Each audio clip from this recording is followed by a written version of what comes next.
오늘 우리는 이제 신명기 7장을 좀 보겠는데요. 지난주는 이제 6장을 우리가 다루었었어요. 7장을 이제 본문을 따라서 좀 보도록 하죠. 1절서부터 보겠습니다. 네 하나님 여호와께서 너를 인도하사 네가 가서 차지할 땅으로 들이시고, 자, 능동태입니까 수동태입니까? 수동태죠. 가나안 땅에 우리가 들어가는 게 아니고 하나님이 들이시는 겁니다. 우리 힘으로 들어갈 수가 없어요. 네 앞에서 여러 민족, 헷 족속, 기르가스 족속과 아모리 족속과 가나안 족속과 브리스 족속과 히위 족속과 여부스 족속, 곧 너보다 많고 힘이 센 7 족속을 어떻게 하실 때, 쫓아내실 때, 자, 잠깐 이제 앞을 좀 보십시다. 지금 세계의 화약고라고 불리우면 중동 지역을 우리가 꼽죠. 물론 한반도도 그 중에 예외는 아닙니다만은, 우리 교회가 이제 중동 선교를 시작하면서 늘 위험을 부분적으로 안고 그 땅을 밟고 가서 또 어려운 처지에 놓여 있는 난민들을 이제 계속 돌아보고 있습니다. 저도 한 2차례 청년들과 동행을 하면서 또 그 험한 지역에서 보고 느끼는 가운데 조금 궁금했던 것이 뭐냐 하면, 이 중동이라는 지역에 대한 이해를 우리가 너무 모르고 있구나, 잘 모르고 있구나 하는 생각을 가졌어요. 그래서 이제 차 안에서 이 중동의 좀 전문가를 모셔다가 우리가 좀 배울 수 있는 기회는 없을까 하다가, 지금은 이제 연대에서 강의를 안 하십니다만은 연대에서 강의를 하셨던 모 교수님이 중동 전문가로 우리나라에 계시다는 정보를 어느 목사님으로부터 들었습니다. 이분을 몇 주 전 저희 교회에 초청을 해서 좀 강의를 들을 수 있는 기회를 가졌습니다. 뭐 많은 깨달음이 있었지만 가장 머릿속에 남았던 것은, 우리는 중동을 지금까지 국가 개념으로 이해를 했단 말이죠. 근데 중동이라는 지역을 국가 개념으로 이해를 해서는 정치적으로 해답을 찾을 수가 없다는 겁니다. 중동 지역은 국가보다는 사실 더 굵은 선이 부족 개념이 강하다는 거예요. 그래서 그 지역을 이해하려면 그 나라로 구성이 되어 있지만 사실은 더 핵심적인 이 중동의 가치는 부족을 이해해야 된다는 거죠. 강의를 쭉 듣고 보니까 그 강의 내용이 맞더라고요. 성경에도 보면 사실 국가에 대한 설명은 많지 않아요. 내셔널리즘은 또 많은 위험성이 내포되어 있고, 그래서 성경이 모든 족속할 때 그 족속이 부족입니다. 국가 개념이 아니에요. 여기도 지금 가나안 땅에 이미 기존 7 족속이 자리를 잡고 있었습니다. 유명한 족속이죠. 근데 사실 족속이 이 7 족속만 있었던 것은 아닙니다. 크고 작은 더 많은 족속이 있는데 7 족속만 성경에 기록이 된 것은 이 족속이 대표적인 족속이었기 때문입니다. 이 족속들을 중심으로 가나안은 많은 우상들을 이미 섬기고 있고, 그들의 문화가 창궐해서 가치관으로, 문화로 깊숙이 자리를 잡고 있는 상황입니다. 하나님께서 어쩌자고 이 어린 민족을, 족속을, 이스라엘 백성들을 그 땅으로 지금 들이시는 거예요. 들이면서 하나님이 이런 명령을 하세요. 2절을 보실까요? 네 하나님 여호와께서 그들을 내게 넘겨 내게 치게 하시리니 그때 너는 그들을 뭐 할 것이라? 진멸할 것이라. 그들과 어떤 언약도 하지 말 것이요 그들을 불쌍히 여기지도 말 것이며, 이제 이런 표현들이 사실 젊은이들에게는 하나님의 도덕성과 윤리성에 대해서 좀 고개를 갸우뚱하게 만드는 수사적 표현들이라는 거죠. 우리 지난주 저녁에 합리적인 질문에 무슨 대답을 해야 된다? 합리적인 대답을 교회는 이제 변증적 차원에서 대답을 준비해야 된다라고 말씀을 드렸었습니다. 자, 말하자면 이제 하나님은 이 가나안 기존 그런 철옹성 같은 우상의 세속의 가치로 담아진 문화 공간에 나라 안에 이스라엘 백성들을 집어넣는 거예요. 그러니까 여기에다가 하나님의 신정 국가를 건설하겠다는 겁니다. 여러분, 모든 혁명의 과정과 국가가 생성되는 과정을 보면 제일 먼저 하는 일이 뭐예요? 제거입니다. 삭제, 제거가 제일 먼저 하는 일이에요. 제가 어제 어느 책을 읽다가 이런 이제 글을 봤어요.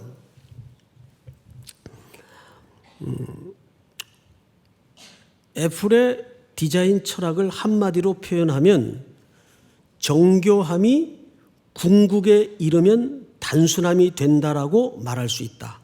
자, 뭐가 이르면? 정교함이 그 절정을 이루면 그 정교함을 넘어서서 더 정교한 게 사실은 뭐라고요? 단순함이에요. 여러분, 그러면 그 정교함을 넘어서 단순함으로 가려면 끊임없는 무슨 작업이 가해져야 될까요? 제거 작업입니다. 최고의 디자인은 무엇을 덧붙이는 것이 아니라 사실은 덜어낼 게 없는 그 마지막이 최고의 디자인이라는 거죠. 이건 이제 우리 아들한테 들은 얘기예요, 사실은. 네. 이 책에 있는 얘기가 아니고. 세계적인 IT 기업 애플이 추구하는 최고의 가치는 단순함에 있다. 창의성을 대변하는 추상파 화가 피카소의 작품을 살펴보면 이를 이해할 수 있다. 즉 피카소의 추상화는 시간이 갈수록 점점 땡땡해졌음을 보여준다. 이 땡땡이 뭘까요? 단순해졌음을 보여준다. 그래서 고 스티브 잡스가 설립한 애플 대학의 랜디 넬슨 학장도 피카소의 석판화, 연작 황소를 이용해서 애플이 추구하는 가치를 설명한다. 사실 그 애플의 그 창의성이 사실 어디서 힌트와 동기를 얻었는가 하니 피카소로부터 배운 것이라는 거죠. 피카소의 그 창의성, 점점점 정교함을 넘어서 단순해지는 작업. 근데 그 작업의 전체 과정에 일관되게 가해지는 액션이 뭐냐면 제거 작업이라는 거예요. 그 제거를 통해서 새로움이 창의되고 만들어진다는 거죠.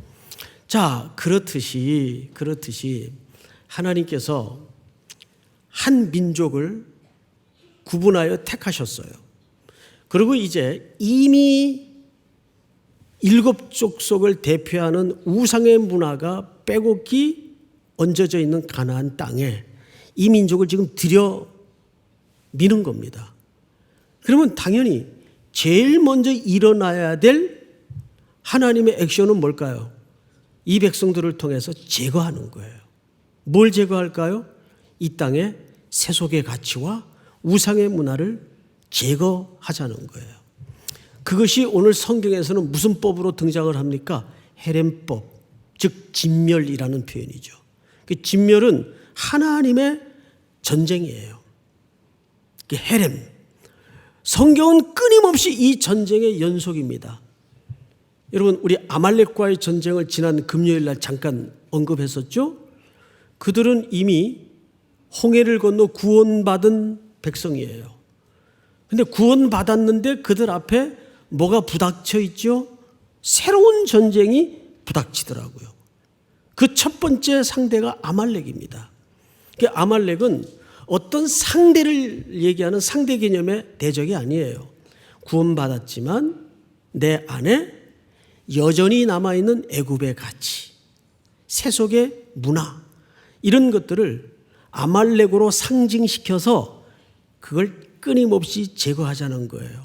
그래서 그 출애굽기 17장에서는 하나님이 이미 여호수아를 통해 승리를 거두셨는데도 불구하고 그 전쟁을 하나님이 끝냅니까? 안 끝냅니까? 안 끝냅니다. 대대로 싸우겠다고 약속을 하셔요. 근데 이 하나님의 집요한 명령을 첫 번째로 거역한 왕이 누굽니까? 사울이죠. 사울. 자기 눈에 보기 좋은 것들을 남겼어요. 자기 생각이에요. 이런 것들을 걷어내자는 거예요. 제거. 첫 번째가 뭐죠? 제거하는 거예요. 우리는 여기에서 오늘 적용해야 될 분명한 몇 가지 명제가 남아져 있습니다. 과연 여러분들은 우리 삶 속에 걷어내고 끊임없이 삭제하고 제거할 어떤 가치가 무엇인지를 한번 돌아보십시다. 내가 하나님께로 나아가는데, 하나님을 향하여 성숙해 가는데 그 성장과 성숙과 거룩을 끊임없이 방해하는 제거해야 될 것들이 무엇이 있나를 한번 돌아보자고요. 자, 그러면 하나님께서는 그 제거의 방법을 어떻게 설명하셨는가를 한번 보십시다. 자, 다시 성경으로 돌아가서 2절. 네 하나님 여호와께서 그들을 네게 치게 하시리니 그때 너는 그들을 진멸할 것이야. 그들과 첫째, 무엇도 하지 말 것이요. 어떤 언약도 하지 말 것이요. 두 번째, 그들을 어떻게 여기지도 말 것이며, 자, 불쌍히 여기지도 말 것이라. 앞을 잠깐 보십시다. 여기 설명이 좀 필요합니다. 좀 조심스러운 설명이긴 한데, 분명 이 문장만 볼 때는 하나님의 윤리성에 대해서 인생들은 의심을 할 수밖에 없어요. 이게 정말 사랑의 하나님이 맞나? 자, 근데 성경은 기록을 절제했다는 걸 놓치지 마시기 바랍니다. 성경은 모든 기록을 다 미주알고주알 상세하게 할 수가 없어서 가장 필요한 것만 단순하게 절제를 해서 기록한 책이 성경이에요. 구원에 필요한 내용만. 진멸하라는 속에 불쌍히 여기지 말라는 말은, 여러분 성경을 전체 맥락에서 보십시오. 분명히 가나안 땅의 족속들을 하나님께서 살려줄 때가 있었어요, 없었어요? 있었습니다. 근데 어느 경우에 살려줬죠? 정확하게 하나님께로 돌아오고 하나님의 언약 안으로 들어온 가나안 백성들은 당연히 살려줬어요. 아주 두드러지는 대표적인 인물이 누굽니까? 라합입니다. 살려줬어요. 그러면 여기 불쌍히 여기지 말라는 말과는 배치가 되네요. 여기서 불쌍히 여기지 말라는 말은 그 하나님의 언약 안에 들어오지도 않고 끝까지 하나님을 거역하고 언약과 약속과 사랑을 받아들이지 않는 자들에 관한 국한된 표현이에요. 그러니까 무조건 다 죽이라는 말이 아니에요. 그 언약과 하나님의 사랑의 초대 안에 들어오지 않는 영역이나 상대를 여기서 얘기하는 겁니다. 그들에게 긍휼을 베풀지 말라 그 말이에요. 왜 이렇게 모질게 하나님께서 바운다리를 쳤을까요? 자, 성경을 또 보십시다. 3절을 보세요. 또 그들과 뭣도 하지 말지니 혼인하지도 말지니 네 딸을 그들의 아들에게 주지 말 것이요 그들의 딸도 네 며느리로 삼지 말 것은 4절 다 같이 시작. 그가 내 아들을 유혹하여 그가 여호와를 떠나고 다른 신들을 섬기게 함으로 여호와께서 너희에게 진노하사 갑자기 너희를 멸하실 것임이니라. 네, 이것은 이방인과의 혼인은 당시에 사랑이 기초된 혼인이 거의 없어요. 이방인과의 혼인은 사실상 여호와라는 이스라엘 백성들의 신과, 물론 하나님은 만군의 주가 되시고 온 민족의 하나님이 되세요. 그런데 적어도 이건 누구의 인식 범위입니까? 하나님의 백성들의 인식 범위일 수밖에 없어요. 그래서 이방인과 혼인까지를 금했던 것은 뭐냐 하면, 혼인은 누가 들어오는 통로입니까? 우상이 들어오는 통로예요. 이거를 가장 이 질서를 먼저 깼던 인물이 누구죠? 솔로몬이죠. 솔로몬이에요. 여러분, 우리가 이제 이 이후에 공부한 책이 사무엘상과 사무엘하입니다. 그리고 열왕기상까지를 공부했어요. 이 세 책을 배우는 어간에 우리가 뭘 하나 굵게 집어들었죠. 사무엘서를 통해서는 사실상 제사장의 타락을 확인했어요. 심지어는 제사장 가운데 어떤 일들이 일어났죠? 여호와를 알지 못하는 일들이 일어났어요. 제사장이 여호와를 알지 못했다면 그 시대를 살았던 백성들의 영적인 상태는 어땠을까요? 말해 무엇 하겠습니까? 더 끔찍했겠죠. 근데 여러분 뒤집어 생각해 보세요. 아니 아무리 그래도 그렇지 제사장이 하나님을 모른다? 그런 일이 어떻게 벌어질 수 있을까? 자, 오늘날을 보자고요. 오늘날을 보자고요. 유럽에는 이미 성경 안 믿는 영적인 지도자들이 많습니다. 그리고 동정녀 탄생을 얘기했다가는 강단에서 쫓겨나는 분위기입니다. 어떠세요? 이게 현재 유럽을 중심으로 무너져가는 교회에서 벌어지고 있는 일들이에요. 그리고 하나님과 배치되는 가치관을 버젓이 설교하는 경우도 많고. 얼마나 끔찍합니까? 자, 이게 다 어디서 시작되는지 아세요? 하나님의 말씀에 대한 무지로부터 여호와를 점점 알지 못하는 시대로 나락으로 빠졌던 거예요. 그래서 사무엘서를 통해서는 우리가 확인한 게 그 시대가 왜 사사시대를 열었는가? 이유는 딱 하나예요. 영적인 지도자들인 제사장들의 타락을 봐요. 그리고 왕정시대를 여는 솔로몬 시대부터는 누구의 타락을 확인합니까? 왕들의 타락을 확인해요.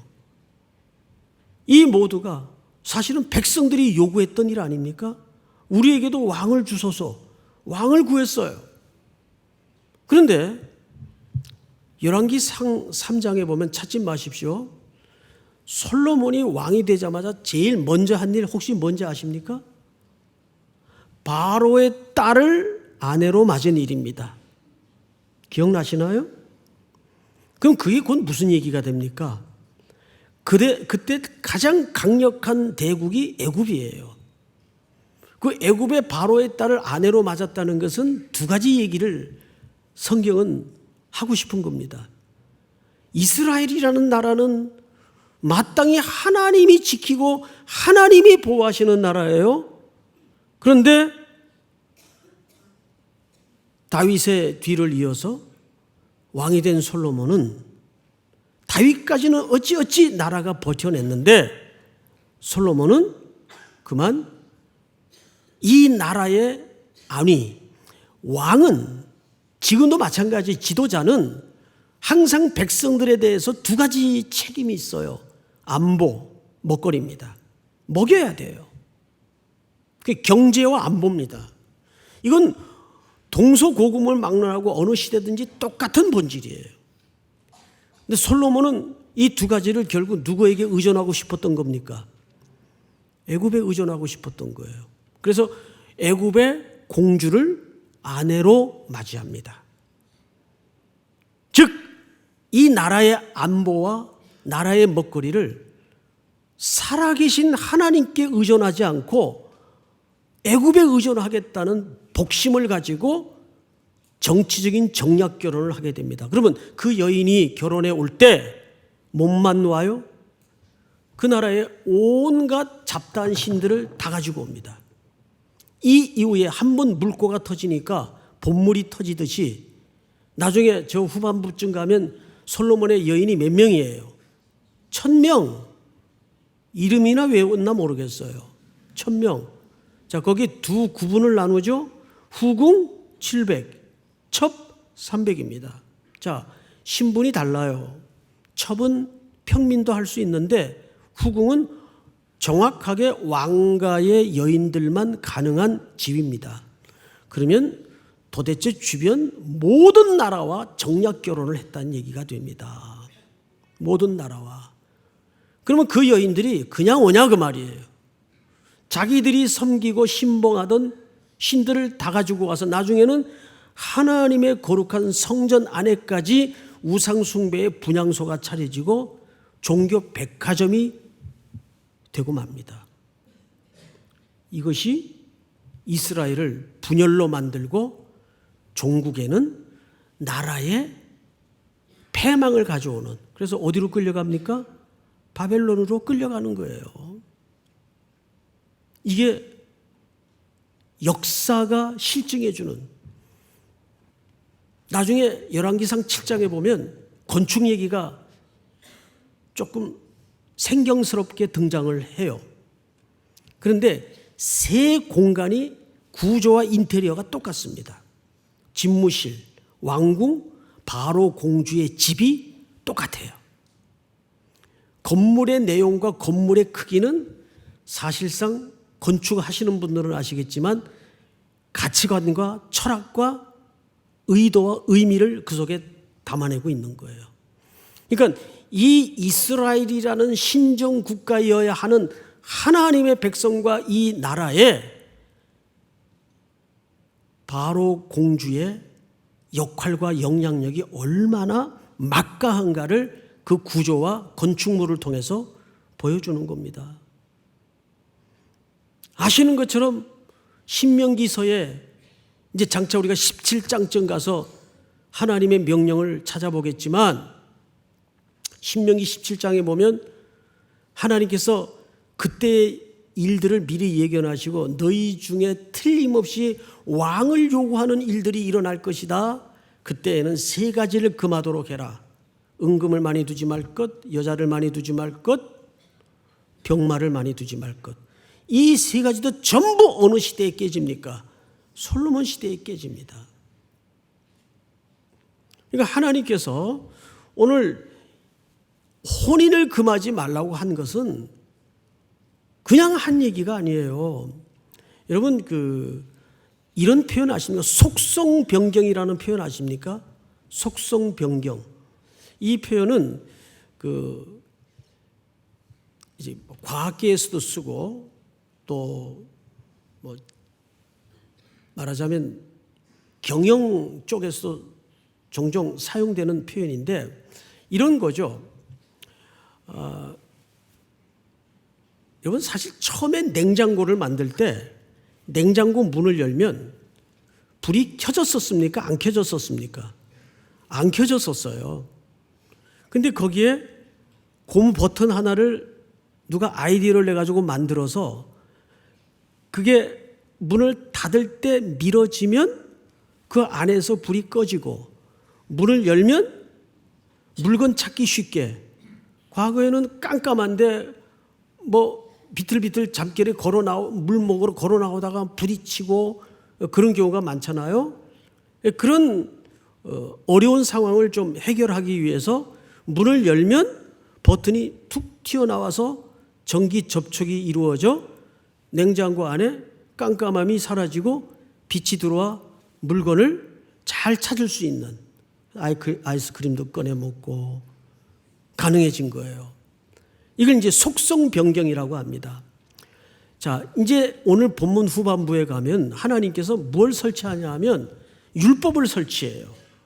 먼저 그 가나안 안의 모든 백성들을 제거하게 만들고 우상의 문화와 가치관을 제거하게 만들고 그 새로운 민족을 그 안에 집어넣어서 그냥 어떻게 한번 잘해봐라 이렇게 두는 게 아니라 옵션을 걸어요. 마치 그런 것처럼 속성 변경을 시켜서 내 명령을 지키면 뭐를 주고 복을 주고 명령을 지키지 않으면 저주를 받고 이런 설치를 하는 거예요. 유치하게. 근데 이게 유치해요? 아니라는 거죠. 하나님은 우리와의 관계를 사실 굉장히 복잡하게 이끌어 가시는데 드러나는 표피적인 조건은 단순하게 만들어요. 왜 그런지 아십니까? 그 반응을 통해서 하나님을 조금씩 익혀가고 배워가도록 만들기 위해서입니다. 그래서 신앙생활을 이게 어줍지 않게 하다 보니까 이런 게 있더라고요. 내내 오늘도 이거를 우리 성도들에게 청년들에게 어떻게 설명을 해야 이해가 갈까 하다가 성령께 맡기고 그냥 해보겠어요. 제가 얼마 전에 어느 목사님 한 분을 만났는데 저하고 나이가 같아요. 근데 이분은 40년간을 뭐만 연구한 분인가 하면 그 목침 아세요? 이렇게 반달 모양으로 이렇게 툭 반 자른 거 있죠? 매트 위에 그걸 가지고 이 척추를 바르게 펴는 운동을 연구를 40년간 한 분이에요. 이분은 목회도 그걸로 해요. 목회도. 그래서 그냥 대충 생각을 했더니 그게 아니라 저 경남 쪽에서 아주 목회를 제대로 크게 하세요. 근데 뭘로 하세요? 그랬더니 목침으로 해요. 그래요. 목침으로. 그러니까 이분은 평생 한 길만 뚫은 거예요. 한 길만. 그거 하나만 하는 거예요. 그런데 가만히 주변을 보면요. 이상하게 한 길만 뚫는 사람이 종합적인 안목을 갖고 있어요. 이거 이해할까 모르겠네. 뭔 소리인지 아시겠어요? 한 길만 뚫는 사람이 단순할 것 같죠? 아니에요. 아까 정교함은 궁극을 넘어서 어떻게 진다고 돼 있죠? 단순해진다고 돼 있죠. 근데 그 단순함이 결코 단순함이 아니라는 거죠. 그 하나를 오로지 올곧게 평생을 하다 보면 그 안에서 모든 게 종합화되고 이루어지고 이해가 되고 깨달아지고 알아지는 거예요. 그러니까 신앙생활은 어떻게 하는 게 좋은 건가 하면 단순하게 하는 게 좋은 거예요. 예배의 자리가 중요합니다. 그러면 그런 줄 알고 나오는 거예요. 그냥. 예? 이게 마치 속성 변경 자동 반응처럼 나오게 돼 있는 거예요. 근데 이게 여러분 제가 웃으라고 하는 말도 아니고 여러분 예배 자리를 소중히 여기게 하려고 하는 말도 아니라 여기에 핵심이에요. 새벽 기도 그냥 나오는 거예요. 평생 난 새벽 기도밖에 몰라. 근데 그 속에 다 있어요. 뭐든지 그래요. 어떤 목사는 운동을 다른 거 안 해요. 족구만 해요. 네?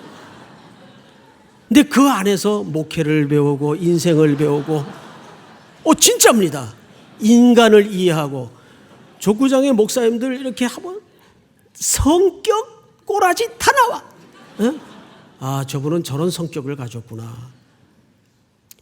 공격수가 볼을 저 혼자 차요? 받쳐줘야 될 거 아니에요. 받쳐줘야. 안 받쳐주면 아무리 좋은 공격수라도 어림없어요. 토수 한번 흔들려 보세요. 여기 족구하는 분들 많잖아요. 우리 집사님들. 거기서 다 배우는 거예요. 그 단순한 것 같은데 그 안에 다 있단 말이에요. 우습게 보지 말라고요. 이 족구를. 내 지금 별 얘기를 다 안 해. 그러니까 하나님이 이거 잘 이해하셔야 돼요. 우리에게 신앙생활을 복잡하게 이끌어가지는 않으세요. 시키는 거를 일단 단순하게 우직하지만 좌면 우고하지 말고 해보란 말이에요. 해보란 말이에요. 그러니까 거기 안에 하나님이 어마어마한 하나님의 마음과 사랑과 부유함을 다 담아놨더라고요. 해보니까. 할렐루야. 오늘은 짧게 끝나겠습니다. 지난주 너무 길게 해가지고. 자, 오늘 결론이 뭐죠? 단순하게. 정교함을 넘어 궁극의 끝은 단순해지는 거예요. 신앙은 그래서 단순함이 멋있는 거예요. 우리 형제들도 하나만 하세요. 이것저것 찝쩍거리지 말고 하나만. 이게 다 어머니한테 배운 말씨예요. 찝쩍거린다. 이거 하고 저거 하면 자꾸 찝쩍거린다 그래요. 어른들은. 우리 하나만 합시다. 예수 믿는 것도 하나만 하는 거예요. 하나만. 믿습니까? 우리 다 일어나십시다. 1000번을 불러도, 그 이름 한 번 불러도 1000번씩 부르는 거예요, 그냥. 에?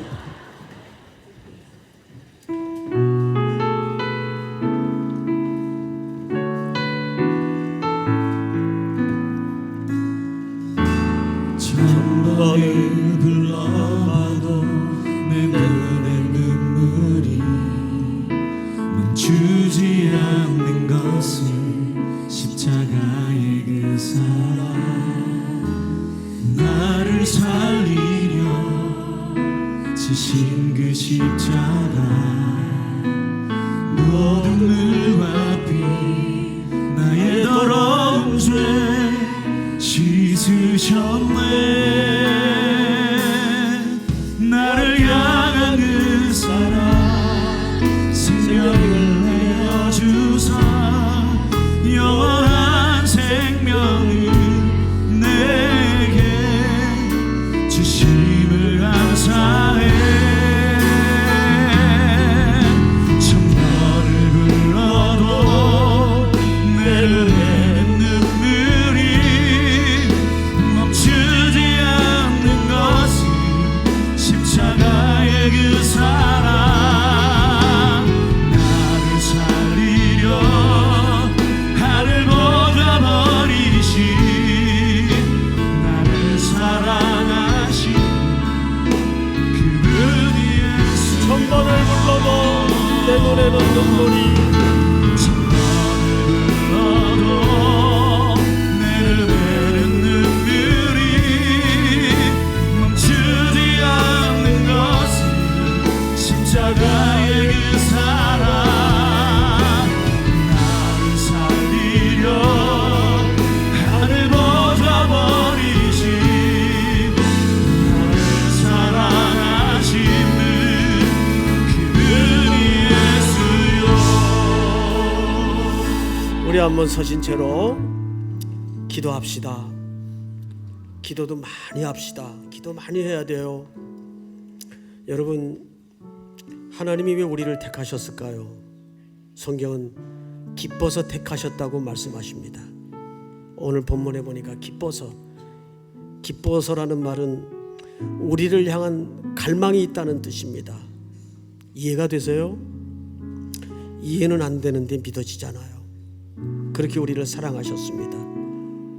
두 번째는 우리를 왜 택하셨나 봤더니 약해서 택했다고 성경은 기록합니다. 더 센 많은 민족보다 약해서 택했다고 말합니다. 자랑할 거 없습니다. 그냥 그분께 매달려 있으면 됩니다. 그분께 떨어지지 마십시오. 세 번째는 왜 택했습니까? 그분의 신실한 언약 안에서 우리를 택하셨습니다. 그분은 성실하신 언약을 지키시는 분입니다. 그 안에 우리가 있습니다. 신앙은 지고지순한 태도를 이루면 끝입니다. 그분밖에 몰라야 돼요. 저녁 예배 나오는 거 쉽지 않지만 그냥 이 자리가 좋아져야 되고 이 자리밖에 몰라야 돼. 그것이 참 단순한 신앙 같고 우직한 신앙 같지만 놀라운 신앙입니다. 그 안에 모든 인생과 신앙의 대답이 다 있음을 저는 믿습니다. 우리 하나만 합시다. 예수 잘 믿는 거 하나만 합시다. 그러면 돼요. 오늘 그 신앙 우리 속에 회복되게 하여 주시옵소서. 주여 부른 다음에 통성으로 기도합니다. 주여, 사랑하시는 아버지 하나님 감사합니다. 영광을 받아 주시옵소서. 1000번을 불러도